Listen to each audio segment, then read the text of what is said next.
नमस्कार, मेरा नाम है गौरव पाल और आप देख रहे हैं भारत लोक।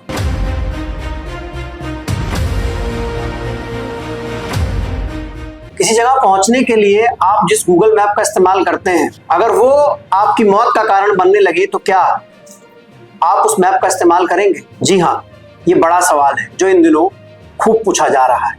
क्योंकि बीते 10 दिनों में ऐसे 2 मामले हुए हैं जहां पर गूगल मैप के दिखाए रास्ते पर जाने की वजह से 2 दुर्घटनाएं हुई और एक दुर्घटना में तो 3 लोगों की मृत्यु हुई। 25 नवंबर को बरेली में जब 3 लोग बरेली से बदायूं की ओर जा रहे थे, रामगंगा नदी पर बने अधूरे पुल की वजह से वह लोग नदी में गिर गए और 3 लोगों की मृत्यु हो गई। मामला कुछ यूं था कि वह लोग गूगल मैप के दिखाए रास्ते पर जा रहे थे और आगे पुल टूटा हुआ था, लेकिन गूगल मैप में रास्ता पूरा दिखाया गया, जिस वजह से गाड़ी नदी में गिरी और 3 लोगों की मृत्यु हो गई। ऐसा ही एक मामला 4 नवंबर को भी सामने आया, जब 4 नवंबर को गूगल मैप के दिखाए रास्ते पर जा रहे कुछ लोग नहर में जा गिरे। हालांकि इस मामले में किसी की मृत्यु नहीं हुई, लेकिन अब यहां सवाल उठने लगा है कि क्या गूगल मैप और ये तकनीक सुरक्षित है, क्योंकि हम और आप लोग रोजाना कहीं ना कहीं कभी ना कभी गूगल मैप के दिखाए रास्ते का इस्तेमाल करते हैं। हाँ, पुराने दौर में जब हम लोग कहीं जाया करते थे तो एक आदत होती थी कि वहां के स्थानीय लोगों से रास्ता पूछते थे, वो हम लोगों को रास्ता बताते थे। वो ये भी बताते थे कि रास्ता कैसा है, खराब है या सही है, पुल टूटा है या पुल बन रहा है, जिसकी वजह से यात्री अपने विवेक का इस्तेमाल करते थे और सफर करते थे, यात्रा पूरी करते थे। लेकिन जब से गूगल मैप आया है तब से हम लोगों ने स्थानीय लोगों से पूछना बंद कर दिया है और जिस वजह से हम कभी ना कभी कहीं ना कहीं किसी ना किसी परेशानी में फंसे हैं,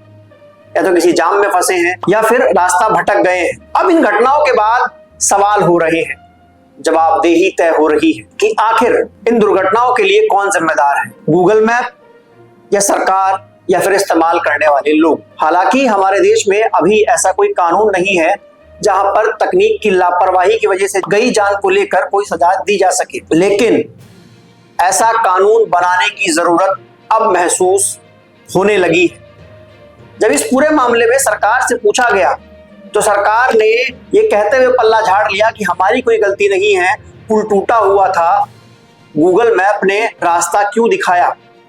मैप अपडेट क्यों नहीं किया। जबकि सवाल यहाँ पर प्रशासन और सरकार से भी हो रहे हैं कि जब पुल टूटा हुआ था तो प्रशासन और सरकार ने पुल से पहले कोई चेतावनी साइन बोर्ड क्यों नहीं लगाया, जिससे यात्री को यह पता लगे कि आगे रास्ता नहीं है। और सवाल अब यूजर्स से भी हो रहे हैं कि क्या हम अपने जीवन में इतने लापरवाह हो गए हैं कि किसी तकनीक के भरोसे अपनी जिंदगी और जान छोड़ देते हैं और फिर वह तकनीक हमारी जान ले लेती है। कानून के जानकारों का कहना है कि इस पूरे मामले में सरकार और गूगल कंपनी पर मुकदमा होना चाहिए,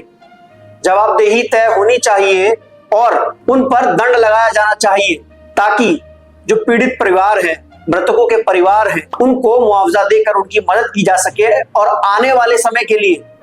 ये एक हिदायत साबित हो कि गूगल मैप कंपनी और सरकार अपना काम सही ढंग से करे। अब ये जो मामला है ये मैप कंपनी और सरकार के बीच का है,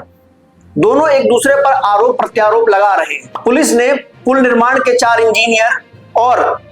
गूगल मैप कंपनी के एक व्यक्ति पर भी मुकदमा दर्ज किया है, लेकिन सवाल ये बनता है कि आखिर क्या तकनीक इतनी सुरक्षित है कि इस पर आंख मूंद कर भरोसा किया जाए। ऐसे में जो तकनीकी विशेषज्ञ हैं वो क्या कहते हैं, एक बार उनकी भी राय सुनी जाए। टेक्नोलॉजी एक्सपर्ट कहते हैं कि अगर आप किसी ऐप का इस्तेमाल करते हैं तो आप आंख मूंद कर उस ऐप का इस्तेमाल ना करें,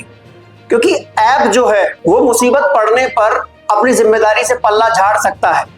क्योंकि जब हम कोई ऐप अपने फोन में इंस्टॉल करते हैं तो उस समय वो कई प्रकार की परमिशन हमसे लेता है, जिसको हम बिना पढ़े एग्री कर देते हैं। वो परमिशन इस बात का एक एग्रीमेंट होता है, कानूनी दस्तावेज होता है कि अगर इस एप्लीकेशन की वजह से आगे चलकर यूजर को किसी भी दिक्कत का सामना करना पड़ता है तो उसके लिए वो एप्लीकेशन जिम्मेदार नहीं है। तो ऐसे में एक्सपर्ट्स का ये कहना है कि जब भी किसी एप्लीकेशन को इंस्टॉल करें तो उसकी पूरी जो गाइडलाइंस है उसको पढ़ें और पढ़कर ही एग्री करें। साथ ही साथ मैप का इस्तेमाल करते हुए नेविगेशन ऑन करें, मैप पर भरोसा करें, लेकिन साथ ही साथ अपने विवेक का भी इस्तेमाल करें और आसपास स्थानीय लोगों से भी एक बार उस रास्ते के बारे में जांच पड़ताल कर ले ताकि किसी परेशानी में ना फंसा जाए। आपको हमारा ये वीडियो कैसा लगा हमें लिखकर जरूर बताइएगा। वीडियो को लाइक कीजिएगा, चैनल को सब्सक्राइब कीजिएगा और ऐसे ही बने रहिएगा हमारे साथ। धन्यवाद।